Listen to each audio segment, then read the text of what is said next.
মা কান্দে, হাফেজি কোরআন কয় মা কেঁদো না, সমাধান আমি দিব। আমার বোনের কোনো ক্ষতি হবে না, সিডরও হবে না, জিনও কোনো ক্ষতি করতে পারবে না, সমাধান আমি দিব। মহিলায় কয় বাবা কেমনে, বুঝি না তো। হাফিজ সাহেব কয় মা আমার বোনের জামা কাপড় পরায় তুমি আমাকে পালঙে বসায় রাখো, ওরা আমাকে মেয়ে মানুষ মনে করে মন্দিরে নিয়ে রেখে দিক, আর বোনটারে নানার বাড়ি পাঠায় দাও, বোনটারে নানার বাড়ি পাঠায় দাও, যেন আমার বোনকে ওরা কোনোভাবেই না দেখে, আমাকে আমার বোন মনে করে ওরা নিয়ে যাবে, মন্দিরে নিয়ে রেখে দিবে। মহিলায় কয় না বাবা না, আমি তোমাকে হাতছাড়া করবো না। একদিন আমি অসুস্থ হয়ে যাব, হয়তো বিছানায় পড়ে যাব, সেদিন আমারে কে পালবে, কে খাওয়াবে? মেয়ে তো কিছুদিন পর অন্যের বাড়িতে বিয়ে দিয়ে দিব, কিন্তু তোমাকে যদি হারায় আমি কারে নিয়ে বাঁচবো? হাফিজ সাহেব কয় মা টেনশন করো না, আমার কোনো ক্ষতি হবে না। জানো নি গো মা আমার সিনার মধ্যে কি আছে? সুবহানাল্লাহ। জানো নাকি মা আমার সিনার মধ্যে কি? মহিলা তো কি বুঝে না, কয় বাবা কি? হাফিজ সাহেব কয় মা আমার সিনার মধ্যে আল্লাহ 30 পারা কোরআন, যেই 30 পারা কোরআনের পাওয়ার সিররের পাওয়ারের চেয়ে, জিনের পাওয়ারের চেয়ে হাজার হাজার গুণ বেশি। কোনো টেনশন করো না গো মা, কোনো ক্ষতি আমার হবে না, তুমি শুধু যা কইছি তুমি তা করো। বোনের জামা কাপড় পরে আমারে তুমি পালঙে বসায় রাখো। এই বইলেই বোনের জামা কাপড় উপরে দিয়ে পড়লো, আর সে বসে রইল মেয়ে মানুষ সেজে। সন্ধ্যা হতেই সরকারি ফৌজ দরগায় নক করল। মহিলা দরজা খুলে যেই মাত্র দেখলো সরকারি সৈন্য, রাম রাম রাম কয়ে চিৎকার শুরু করে দিল। হাফেজ সাহেব কয় মাগো রাম কইও না, রামে কাম হবে না, কাম করলে করবে তিনি কে? একটু জোরে বলেন কে? ওরা তো ভগবান কি পরিমাণ আছে, আর ভগবান কইতে এদের কোনো দেরি হয় না, টাইম লাগে। বট গাছের বয়স কত? 100 বছর, হয়তো এটাই ভগবান। বট গাছের বয়স 100 বছর হয় কেমনি আবার? তো এটাই ভগবান। তুলসী গাছ এটা কি হয়? কয় এটা ঠান্ডা ঠান্ডা লাগলে তুলসী পাতা খাইলে ভালো হয়ে যায়, হয়তো এটাই ভগবান। হ্যাঁ, এবার ভগবান বানাইতে বানাইতে 33 কোটি। কয় কোটি? বাংলাদেশের মানুষ কয় কোটি? মানুষ 18 কোটি, আর হেরার ভগবান হইল 33 কোটি। আর ভগবান রে দুর্গা পূজা টুজা কইরে লাত্তি আবার গাঙ্গ ভালায়, ঠিক না নি?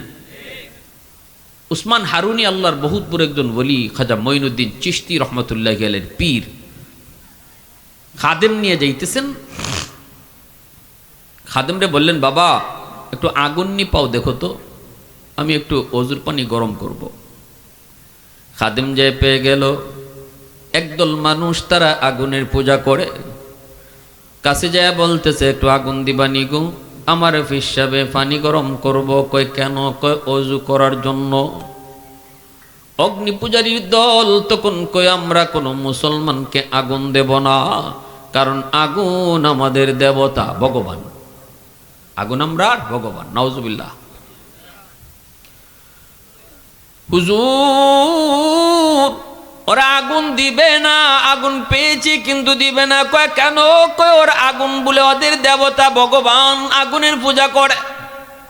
উসমান হারুনি তিনি গেলেন, পাশে যায় বলতেছেন দিবানি। কয় না, আগুন দেওয়া যাবে না, এই আগুন দিয়ে অজুর পানি গরম করবা হবে না, কারণ আমরা আগুনের পূজা করি, আগুন আমাদের ভগবান।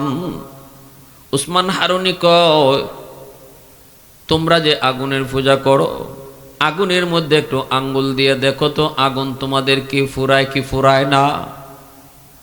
কয় আগুন আমাদের তো ফুরাবেই, এটা তো আগুনের বৈশিষ্ট্য, আগুনের খাসলত। উসমান হারুনি কয় না, আগুন যদি তোমাদের পূজা গ্রহণ করত তাহলে তোমাদেরকে ফুরাইতো না, ঠিক না নি? মৌলবী আগুনের বৈশিষ্ট্যই হলো পুরানো। উসমান হারুনি কয় না না, আগুনের একজন মালিক আছেন, ওই মালিকের ইশারা পাইলে আগুনে পোড়ায়, নয়তো আগুনে পোড়ায় না। ইশারা পায় নাই মূসা কালিমুল্লাহকে পুরাইতে, এজন্য তুর পাহাড় জ্বলে সাই সাই, কিন্তু মূসার পশম জ্বলে না। ইব্রাহিম খলিলের জন্য আগুন ফুলের বাগান। অগ্নি পূজারীরা কয় মৌলবী এত কিছু বুঝি না, মূসা বুঝি না, ইব্রাহিম বুঝি না।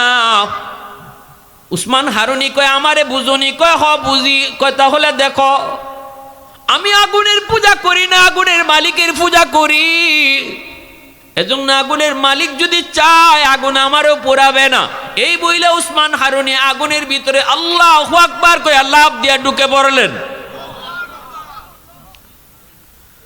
একটু পরে আগুনের ভিতর থেকে আবার তিনি আল্লাহু আকবার কয়ে বাহিরে চলে আসলেন, অথচ আগুন তারে পোড়ালো না, আগুনে কোনো ক্ষতি করলো না। সবগুলি মূর্তি পূজারী অগ্নি পূজারীরা কয় হায় হায়, এতদিন পর্যন্ত শুধু আমরা আগুনের পূজা করলাম, এখন তো দেখি আগুন বড় ভগবান না, আগুনের চেয়েও বড় ভগবান হলো উসমান হারুনি।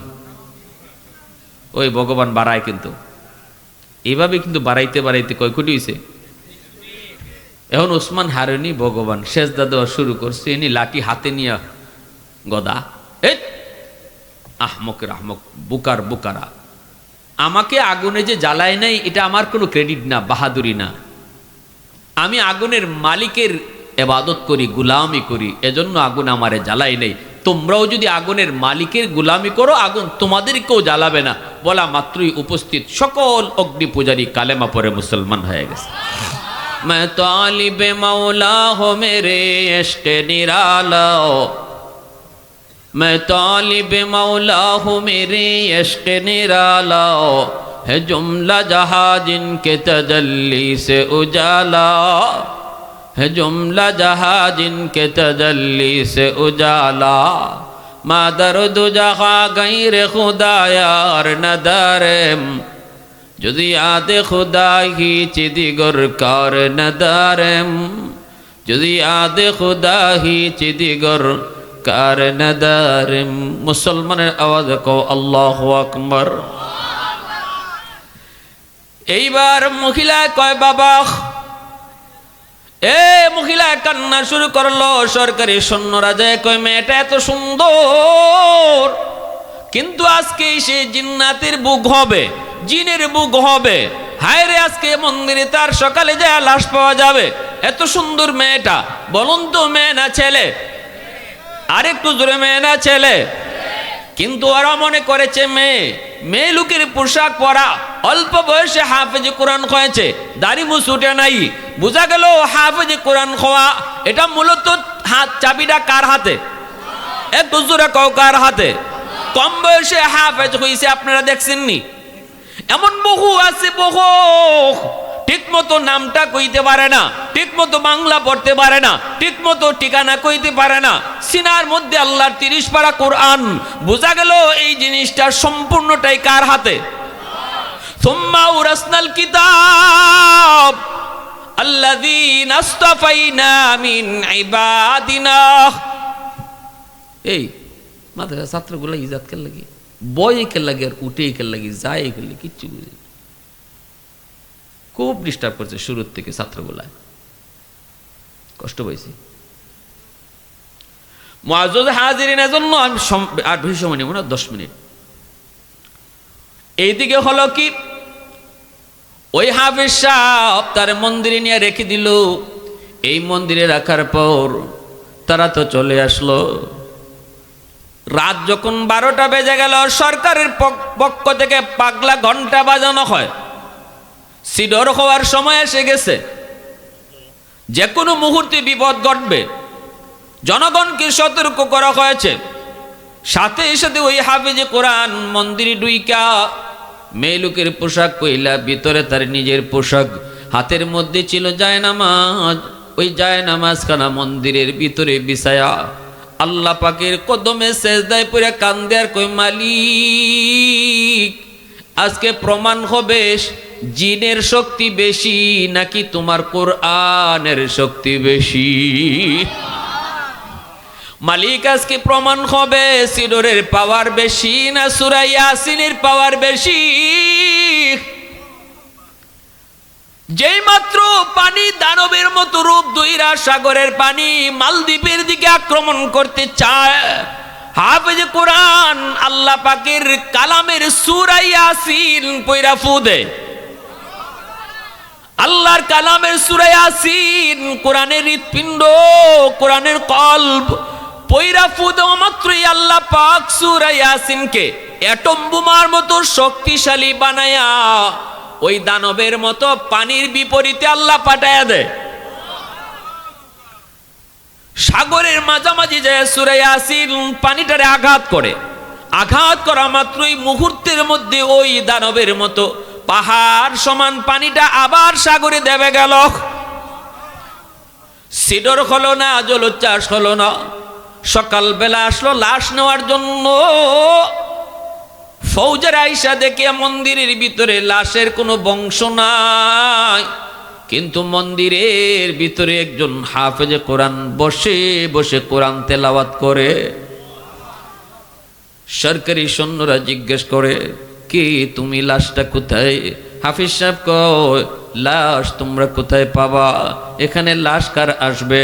কয় কেন, গত রাত আমরা যেই মেয়েটাকে রেখে গেলাম। হাফিজ সাহেব কয়, না গত রাতে কোনো মেয়ে লোক এখানে আসে নাই, আমাকে তোমরা মেয়ে লোক মনে করে রেখে গেছো। আমি আমার বোনের জামা কাপড় পরে বসা ছিলাম, বোনটারে নানার বাড়ি পাঠাইয়া দিছি। তাহলে তোমাকে যে সিডুর মারলো না, জিনে খাইলো না, ঘটনা কি? সিডুর হলো না, তুমিও মরলে না। হাফিজ সাহেব কয়, তোমরা জানো না গো, আমার সিনার মধ্যে আল্লাহ পাক কি পাওয়ার রেখে দিয়েছে, কি শক্তি আল্লাহ পাক রেখে দিয়েছে। আমার সিনার মধ্যে যেই পাওয়ার, সেই পাওয়ারের নাম হলো 30 পারা কোরআন। আমি ওই 30 পারা কোরআনও পড়ি নাই, শুধু ইয়াসিন পড়ে ফু দিয়েছি। আর সূরা ইয়াসিনের পাওয়ারটাকে আল্লাহ পাক ওই সিডুরের পাওয়ারের চেয়ে 1000 গুণ বেশি পাওয়ারফুল বানায় দিছি। এই কথা বলা মাত্রই সরকারি ফৌজরা দৌড়াইয়া বাদশার কাছে তারা চলে গেল। বাদশাকে যে বলল, বাদশা যাবো না, সিডুর তো হয় নাই, কিন্তু মন্দির কোনো লাশও নাই। কাউকে তোমরা বলে, তাহলে কি? কয়েকজন ছোট্ট হাফেজে কোরআন আল্লাহর কালাম কোরআন তেলাওয়াত করে, সে নাকি কোরআন পড়ে ফু দিয়েছে, তাও শুধু কোরআনের একখান সূরা পড়ে। এতে করে সিডুর হেরে গেল, কোরআন জয়ী হয়ে গেল। বাদশাহ কয়, আমারে নিয়ে চলো। আল্লাহু আকবার জোরে। বাদশাহ এসে কয়, বাবা যুবক, এই যদি হয় কোরআনের শক্তি আর কোরআনের পাওয়ার, তাহলে আমরা কেন এত দূরে থাকবো? যদি কোরআনের শক্তি এমনই হয়, তাহলে ইসলাম ধর্মই সত্য, আমরা কেন অন্ধকার ধর্মে থাকবো? আগামী বছর এমন দিনে আমি সাগরের পারে দাঁড়ায় দাঁড়ায় তোমার এই দৃশ্যটা দেখব। নির্ধারিত টাইমে তোমাকে মন্দিরে রেখে দেওয়া হবে, আর আমি সাগরের পারে দাঁড়ায় থাকবো, মন্ত্রী পরিষদ নিয়ে দাঁড়ায় দাঁড়ায় দেখব। যদি এমনই হয়, আল্লাহর কালামের পাওয়ার যদি এমনই সত্য হয়, তাহলে কথা দিলাম আমার জনগণ সহ মন্ত্রী পরিষদ লইয়া তোমার হাতে হাত রেখে কালেমা পড়ে মুসলমান হব। আগামী বছর এমন দিনে আবারও ওই মন্দিরে রেখে দেওয়া হয়। আর বাদশাহ মন্ত্রী পরিষদ লইয়া যখন সাগরের পারে দাঁড়ায় দাঁড়ায় দেখতেছে, নির্ধারিত টাইমে যখন পানিটা দানবের মতো রূপ নিয়েছে গো, মন্দির থেকে কি যেন একটা আগুনের লোক্কা বের হয়ে আসলো। এটা তো আগুন নয়, এটাই হলো আল্লাহর কালাম। সুবহানাল্লাহ। আরেকটু জোরে কও সুবহানাল্লাহ। আহাদুল লাইসা কামিসলিকি সামাদুল লাইসা কাফাদলিক লিমানিল মুলকু তুগু ই তু সাজাওয়ার খুদাই, তু খুদাওয়ান্দে ইয়ামিনি তু খুদাওয়ান্দে ইয়াসারি, তু খুদাওয়ান্দে জমিনি তু খুদাওয়ান্দে সামাই, তু রহিমি তু করিমি তু সামিঈ তু বসিরি, তু মুইজ্জি তু মুদিল্লি তু মালিকিল আরশি বজাই, বরি আজ খুরদন ও খুফতন, বরি আজ তুহমতে মরদন, বরি আজ বেমো উমিদি, বরি আজ রঞ্জ বালাই। পরের বৎসর ওই হাফেজ সাহেবের হাতে হাত রেখে বাদশাহ, জনগণ, মন্ত্রী পরিষদ সব লইয়া কালেমা পরে মুসলমান হয়। আর সেদিন থেকে মালদ্বীপ পৃথিবীর মানচিত্রে ইসলামী রাষ্ট্র হিসেবে ঘোষণা পায়। এর আগ পর্যন্ত মালদ্বীপ ছিল একটা অগ্নিপূজারী দেশ। এই সত্য ঘটনাটি লিখছেন কে? বিশ্ববিখ্যাত পর্যটক আল্লামা ইবনে বতুতা রাহিমাহুল্লাহ, কিতাব রিহলাতে ইবনে বতুতা কিতাবের ভিতরে। তাহলে আল্লাহর কালামের শক্তি, আল্লাহর কালামের পাওয়ার আসেনি না নাই? এজন্যই রসুল বলে, কোরআন যে সিনা আছে এই সিনাটাকে জাহান্নামের আগুনও জ্বালাইতে পারে না, জাহান্নামের আগুনও জ্বালাইতে পারে না। কিয়ামতের মাঠে আল্লাহ পাক ডাক দিব, কই বাপমারা? নবীর বাপমায় কইব, আল্লাহ আমি তো অমুক নবীর আম্মা, অমুক নবীর আব্বা। আল্লাহ বলবেন, আমি কোন নবীর বাপমাকে খুঁজি না। সাথে সাথে একজন হাফেজের বাপমা, আলেমের বাপমা আইসা কইব, আল্লাহ আমি অমুক হাফেজ সাহেবের আম্মা, অমুক আলেমের বাবা। আল্লাহ হাসুরবাসীর সামনে তখন বলবেন, আমি তো তোমাকে খুঁজতেছি। আল্লাহ পাকের হাতের মধ্যে মুকুট। নবীজি হাদিস শরীফে বলেন, মান করা আল কুরআন ওয়া আমিলা বিমা ফিহি উলবিসা ওয়ালিদাহু তাজান ইয়াউমাল কিয়ামা। দুনিয়ার জমিনে হাফেজের মাথায় পাগড়ি পরাইলাম আমরা রে যুবক, পাগড়ি পরাইলো এলাকার মানুষ, পাগড়ি পরাইলো তার উস্তাদগণ, কিন্তু ওই হাফেজের বাপমার মাথায় পাগড়ি পরাইবো হাসরের ময়দানে আল্লাহ নিজের হাতে। মা বাবার মাথায় আল্লাহ নিজের হাতে মুকুট পরাইবো। দাউহু আহসানু মিন দাউইশ শামস, আর সূর্যের পাওয়ারের চেয়েও বেশি হবে। মানুষেরা জিজ্ঞেস করবো সে কে? তখন পরিচয় দেওয়া হবে, ইনি অমুক হাফেজ সাহেবের আব্বা, ইনি অমুক মুফতি সাহেবের মা, ইনি অমুক আলেমের বাবা। হাসরের ময়দানে তারে এইভাবে পরিচয় দেওয়া হবে। এজন্য আমি আপনাদেরকে বলবো, হাসরের ময়দানে আল্লাহ পাকের হাতে, আল্লাহ পাকের কুদরতি হাতে মুকুট পরার নিয়ত কার কার আছে? একটু হাত উঠে আল্লাহরে দেখান। আল্লাহ তুমি কবুল করো। সবাই বলেন আমিন। আরো জোরে বলেন আমিন। তাহলে সন্তান নাতি নসাকে মাদ্রাসায় পড়ানো দরকার আছে নি না নাই?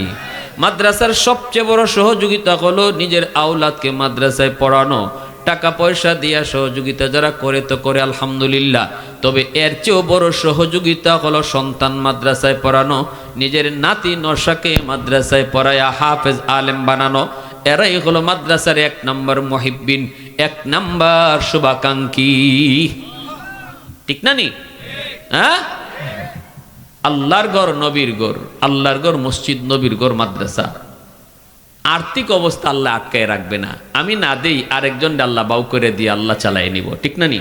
হ্যাঁ, কেউ যদি মনে করে মাদ্রাসায় দান করে আমি মাদ্রাসা টিকায় রাখছি, সে বহুত বড় ভুলে আছে। আল্লাহ নবীর হাদিস বলে, তুমি মাদ্রাসা টিকায় রাখছো না, মাদ্রাসায় দান কইরা, এলাকাবাসী মাদ্রাসার সহযোগিতা কইরা, মাদ্রাসার উসিলায় আল্লাহ তাদেরকে টিকায় রাখছে। আমি একজন ছাত্রের লজিং খাওয়াই, নবীর হাদিসের ভাষায় কেউ যদি কয় যে আমি ছাত্রটারে খাওয়াই, রসুল কয় না, কথাটা ঘুরায় কও, বলো এই ছাত্রের উসিলায় আল্লাহ আমাদেরকে খাওয়ায়।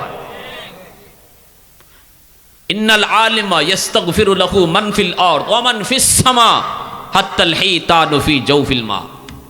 মাসে যদি কয় আল্লাহ হাফেজ সাহেবের হায়াত বাড়াও, আলেমের হায়াত বাড়াও, মাদ্রাসা আরো উন্নত করো, মাদ্রাসা আরো বাড়াও। কেন? মাসে বুঝে মাদ্রাসা যতদিন থাকবো আমি মাছ জমিনে বাচ্চা থাকার সুযোগ রয়েছে, অতএব আমি মাছ বেঁচে আছি, যাদের উসিলায় আল্লাহ তাদের হায়াত বাড়লে আমার মাছেরও হায়াত বাড়লো।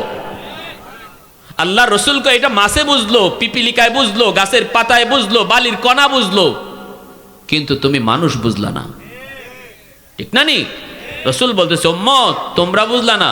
ছোট্ট বাচ্চাটা দেখতেছো মাদ্রাসায় আয় যায়, দেখতেছো দুষ্টাম্বি করে গাছের পাতা ছিঁড়ে, কিন্তু তুমি জানো না রসুল বলে এই ছাত্রটার উসিলায় আল্লাহ তোমার চেয়ারম্যান রে আল্লাহ চেয়ারম্যানই করার সুযোগ দিতেছে।